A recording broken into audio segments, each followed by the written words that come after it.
Hello folks, this video covers how to graph sine and cosine functions.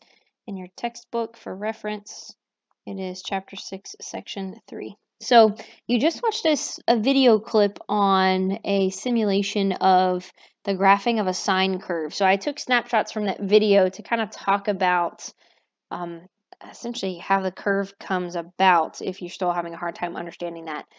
So essentially what I want you to recognize is from the start of the video until the end, every time there is a vertical segment in the triangle, like where the bow tie would be when we did our unit circle, the vertical segment below the curve on the red graph is the same height. So like in that first picture, those two highlighted vertical pieces are the same. In the second picture, when we are at the peak, when we are at this 90 degrees, that distance is the same as this distance. In the third picture, notice at that point, the terminal angle is all the way at 180 degrees, which means there is no vertical distance, which is why here on the sine curve, it is at 0. Now, things to remember is that sine deals with our y values, right? So at every point, we're trying to figure out how far is that point on the way, or the point of the circle away from the x-axis. In other words, what is the y coordinates? So again, over here, we're down, for the fourth picture, we're down in the third quadrant. So we've got this distance, which will then dip below the x-axis. It's the same as this distance. So ultimately what's happening is as the animation goes forward, it is counting, if you will, the distances at every, even if you compare it to time and we talk about our linear velocity, it is counting those distances at each different point. And those distances away from the x-axis get further and further and further and further until it peaks right here at 90 degrees. And then as it continues going, the distance gets closer and closer and closer to the x-axis until it hits 0 away, at which point there is no y value to the height. And then the distance gets further and further again until it peaks at the furthest distance away, but on the bottom side down here at 270 degrees, and then it gets closer and closer again back until we get all the way to 0 here. So that's the design of the sine curve and the logic behind how it unfolds the way that it does. So another way you can think about that is in terms of distance away, think about all of our y coordinates when we labeled our unit circle, right? Using the square root of 3 over 2, square root of 2 over 2, and then 1/2. In fact, let's go ahead and do that. We're going to start by filling out our x and y chart here. Our x's are going to be radian values. Okay, we're going to start with 0, and we're going to make a full revolution around the circle to 2 pi, except we're going to count by fourths. Okay, so we're going to skip some of the other measurements. We're just going to do some big ones by pi over 4. So if the first one, well, let's write these numbers out. We're going to count by 1/4, then 2/4, then 3/4, 4/4,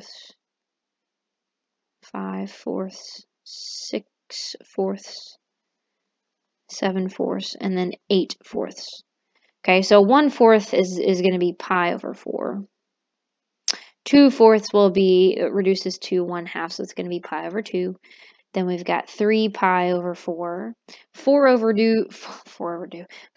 4 reduces to 1, so this one's going to be 1 pi. 5 over 4 doesn't reduce, so that one stays as 5 pi over 4. 6 over 4 reduces to 3 pi over 2. And then 7 pi over 4, and then 8 divided by 4 is 2, so that's 2 pi. So that's one full revolution from start to finish around the circle. Now, if you're looking at your unit circle right now, we're going to go to each one of these radian measures on the circle, and I want to know what is the sine of that value. Now, as I mentioned earlier, sine is the y coordinates at each of these radian measures. So at 0, at that standard position, the y value is 0 because you don't move up or down from the axis at all. And then we're going to go counterclockwise. So when you get to pi over 4, the y value is square root of 2 over 2. Directly vertical at pi over 2, the y value is up 1. At 3 pi over 4, we got square root of 2 over 2. At pi, we've got 0. At 5 pi over 4, we've got negative square root of 2 over 2, right, because we go below the x-axis. 3 pi over 2 is negative 1. 7 pi over 4 is negative square root of 2 over 2. And then 2 pi is back to 0. So when we graph this along the x and the y-axis, because we're dealing with radians, and typically radians are in terms of pi, we're going to make our x and our y-axis mold to what we need, so to speak. So let's do the y-axis first, because that one's going to be easier. The smallest number that we have for the y-axis, or for the y values, is negative 1. None of the other numbers go below that. The highest number that we have is positive 1. Now, here's the thing to remember.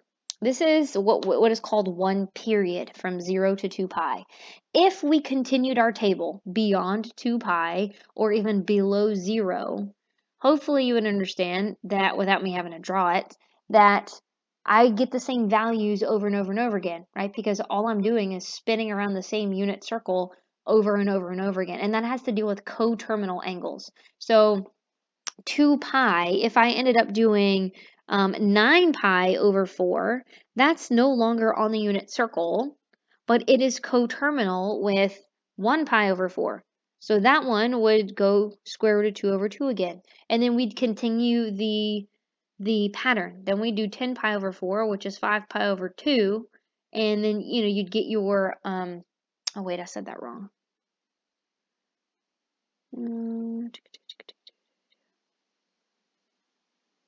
That's okay. Anyway, the point is that the sine function is cyclic or periodic, meaning it repeats itself over and over and over again, no matter how many times you spin around the circle.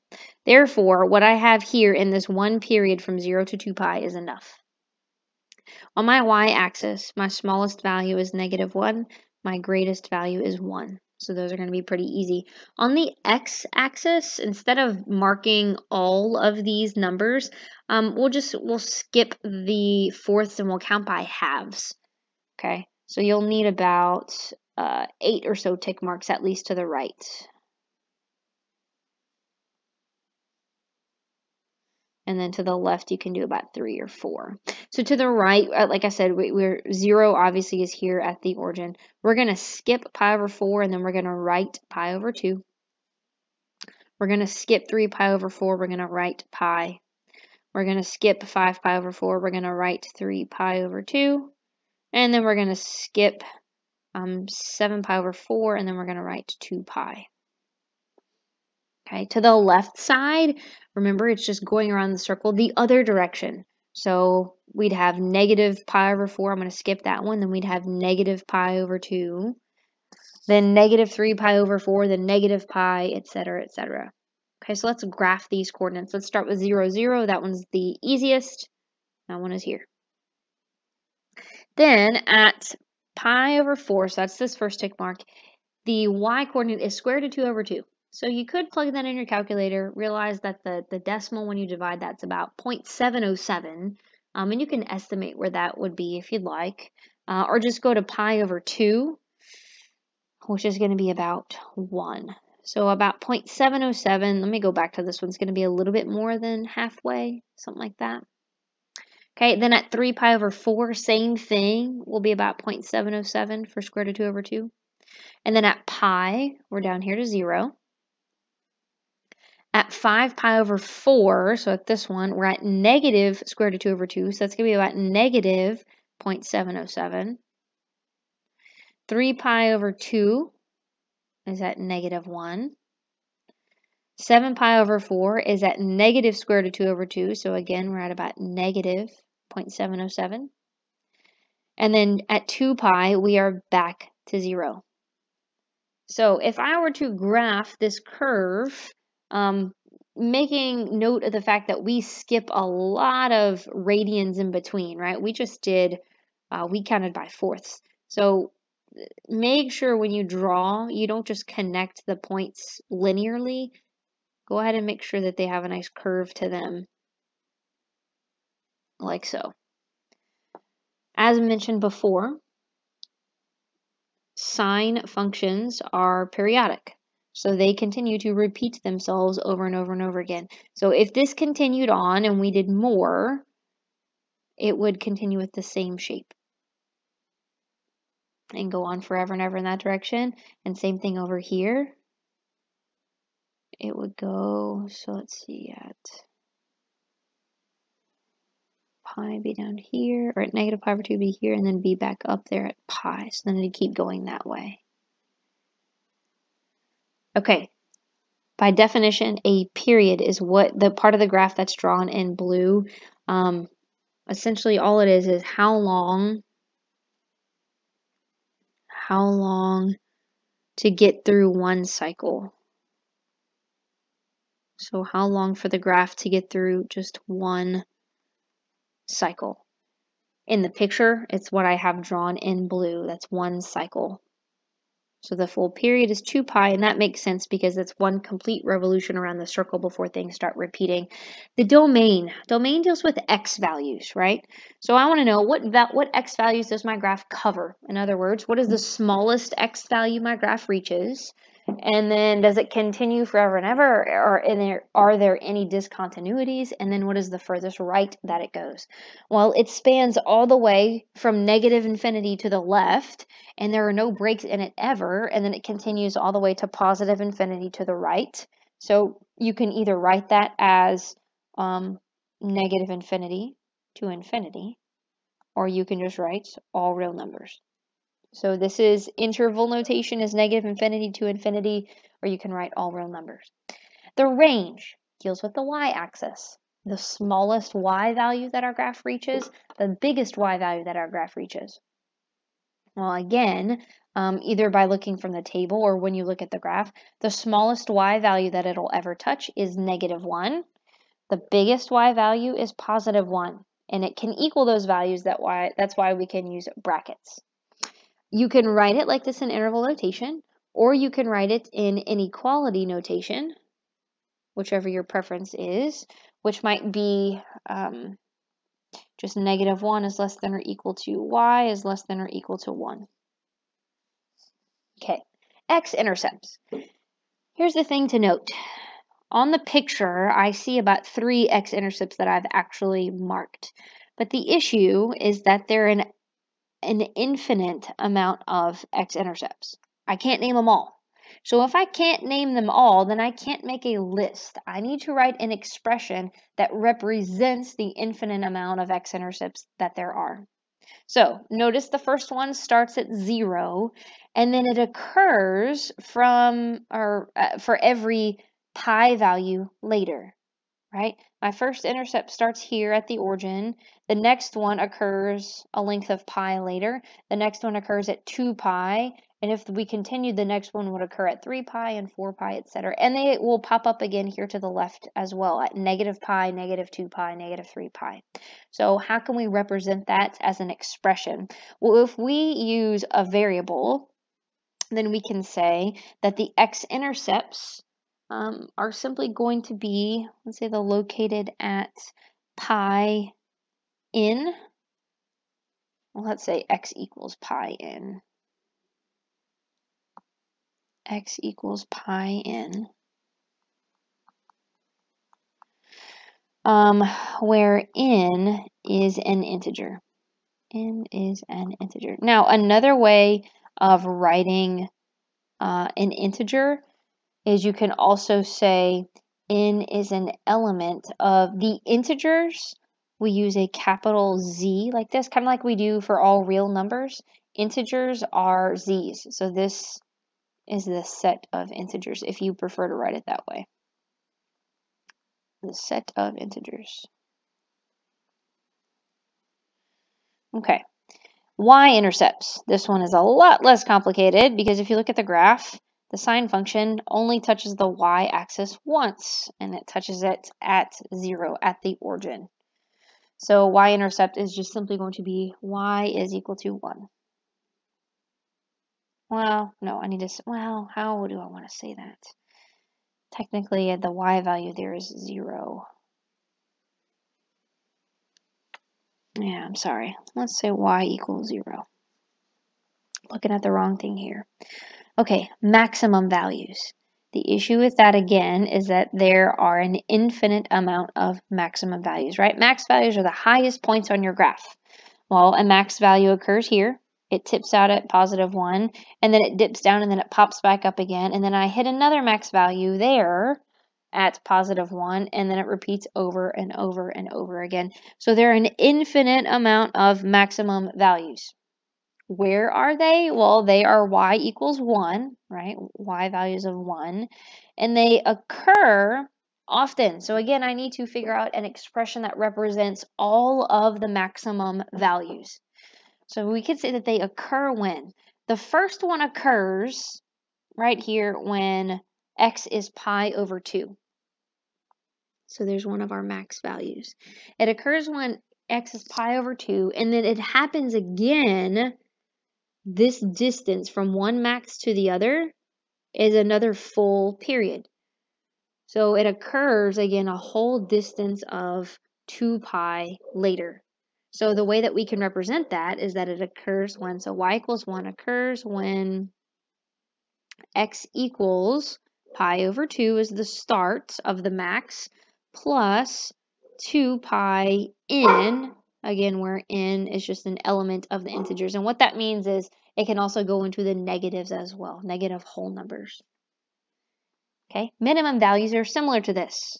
Again, there are an infinite amount of minimum values, so I cannot list them all.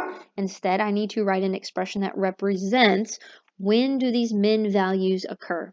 So the first min value occurs at 3 pi over 2. In that first period, that's the lowest point.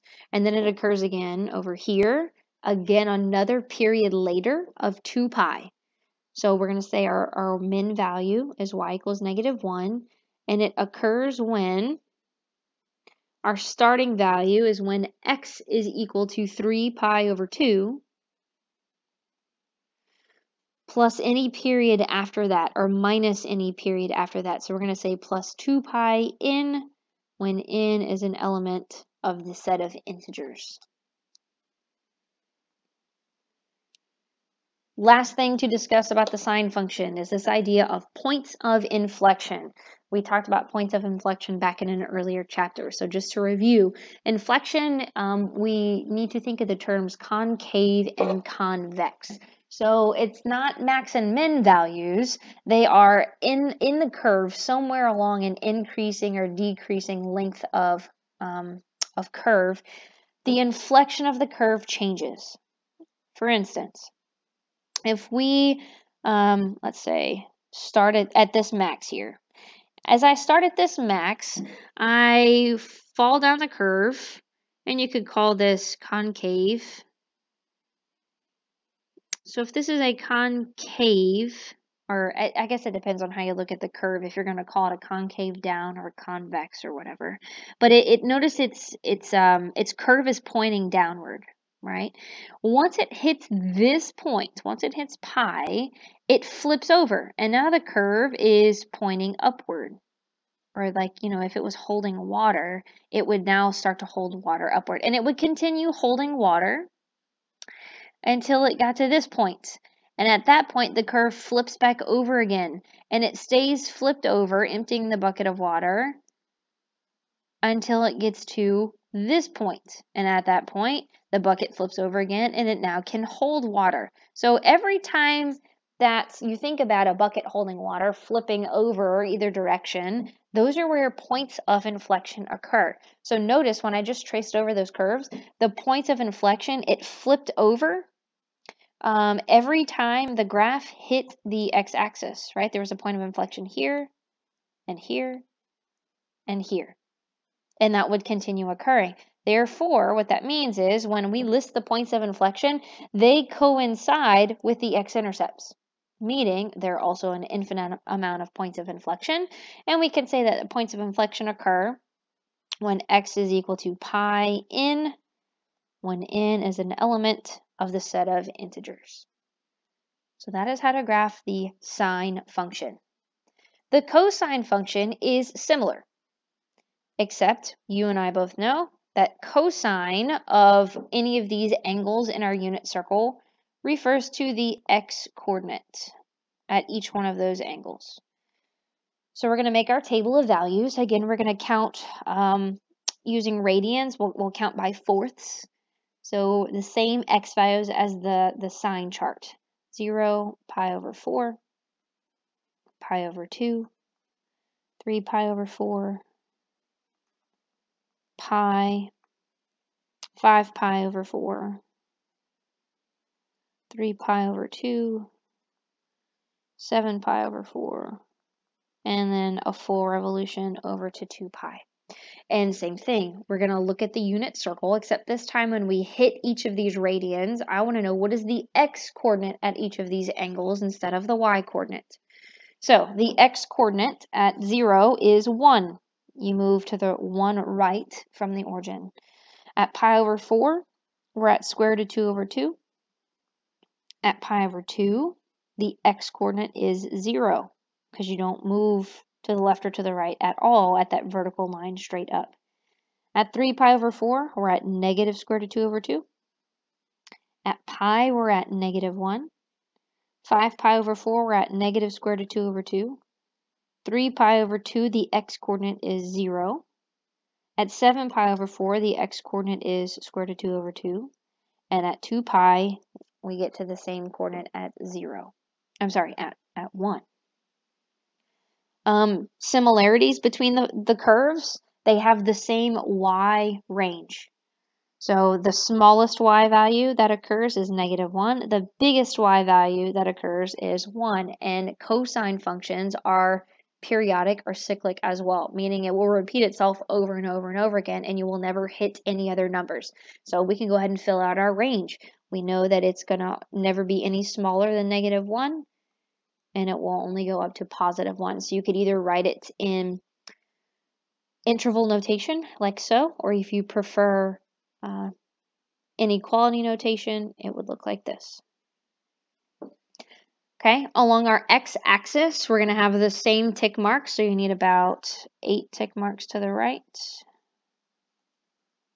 That's okay if you have more. And then 3 or 4 to the left. So again, we're starting at 0, 0. We're going to skip every other and only mark pi over 2. We're going to skip 3 pi over 4. We're going to mark pi. We're going to skip 5 pi over 4 and write 3 pi over 2.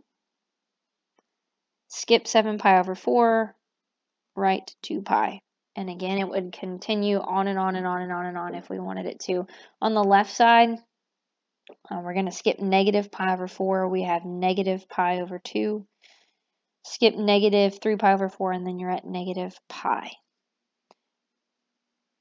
Again, the period for cosine is just like sine. The period is going to be 2 pi. So we're just going to graph one period to start from 0 to 2 pi.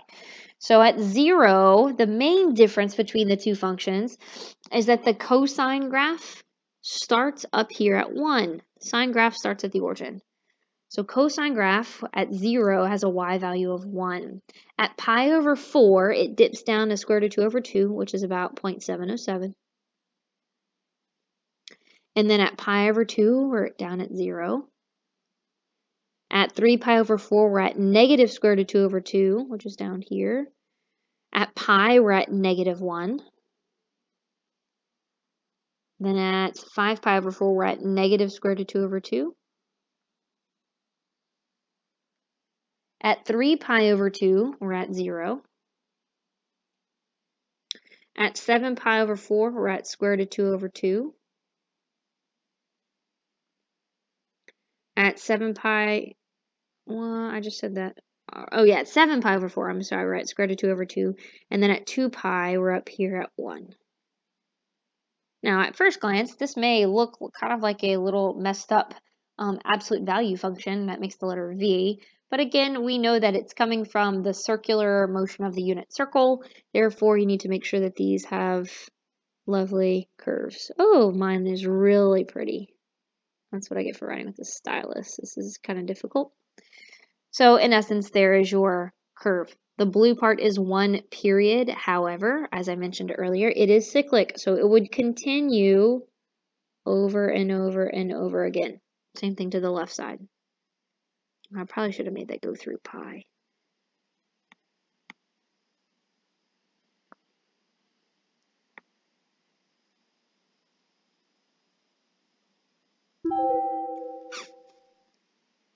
Or negative pi over 2. And then it goes back up again.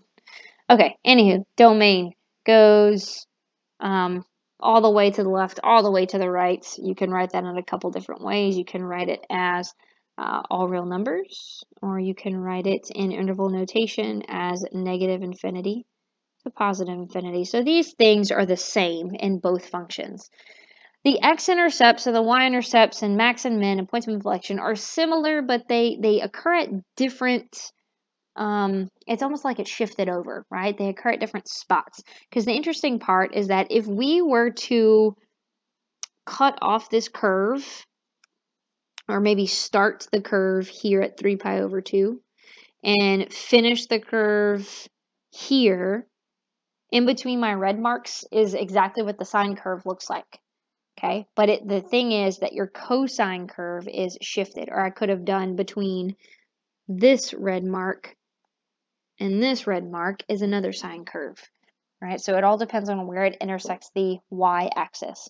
X-intercepts, there are an infinite amount of them, so again, we need to figure out where do they start, how often do they occur.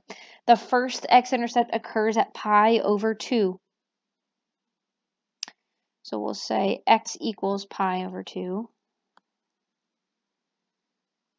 X equals pi over 2, and they occur so from here to 3 pi over 2, that's a distance of pi away.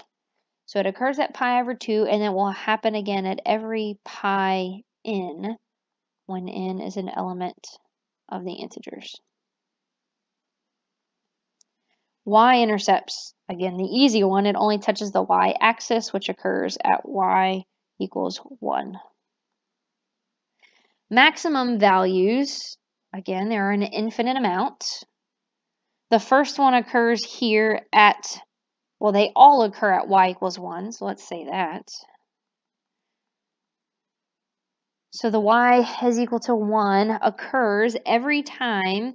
It starts here at 0, and then it hits it at 2 pi, and then it'll hit it over here at 4 pi, and then at negative 2 pi, and negative 4 pi, and negative 6 pi. So we can go ahead and say those occur when x equals pi n. We can say when n is an even integer. When n is an even integer, right? 2, 4, 6, 8. What do we appreciate? Minimum values, they're an infinite amount. The first one occurs here at pi, and they occur every pi after that. Well, the other thing is, if you think about this is 1 pi, another 2 pi after that. So a whole nother period after gets me to 3 pi. Another period after will get me to 5 pi and 7 pi and 9 pi. So maybe you've jumped on or you've got the hint that my minimum values, which are y equals negative 1, they occur when x equals pi n, but when n is an odd integer. When n is an odd integer. So minimum values occur at 1 pi, 3 pi, 5 pi, negative 3 pi, negative 5 pi. Again, points inflection, just like the sine curve, happen every time the curve intersects the x-axis. It switches from a downward curve that cannot hold water, hits this point, and it flips upward to where it can hold water. It can keep holding water until it gets to this coordinate, to where it cannot hold water anymore and gets until it gets back down here. So that's kind of a literal way you can think about the points of inflection. So they coincide again with the x-intercepts. They're an infinite amount. So we can say x is equal to pi over 2 plus pi n for all integers in, or n's that are an element of the set of integers. So this is how you graph sine and cosine functions. They get a little bit easier. You will get better at them with much more practice and a much better understanding. Make sure you take time to understand where those radians occur and how to label your x and your y axis.